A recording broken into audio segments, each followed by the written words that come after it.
Sobrang nagustuhan ko yung effect niya lalo nung ginamit. Kung mapapansin niyo sa texture niya, sobrang clear lang or sobrang yung pinakakulay niya is white, ayan. Pero ito yung masasabi ko din talaga ng magic, transform serum din 'to para sa labi natin dahil naglalaman na rin siya ng vitamin E, maintain hydrates lalo sa ating labi.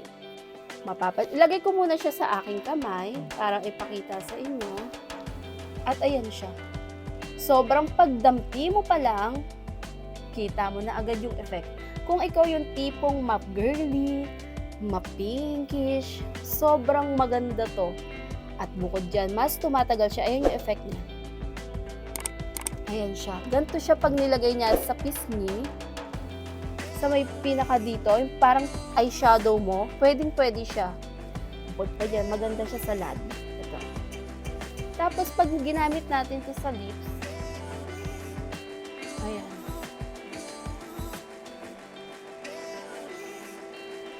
Kakaiba rin talaga yung yung talagang sinasabi niyang magic serum, talagang yung effect nito, perfect. Ayan, long lasting siya.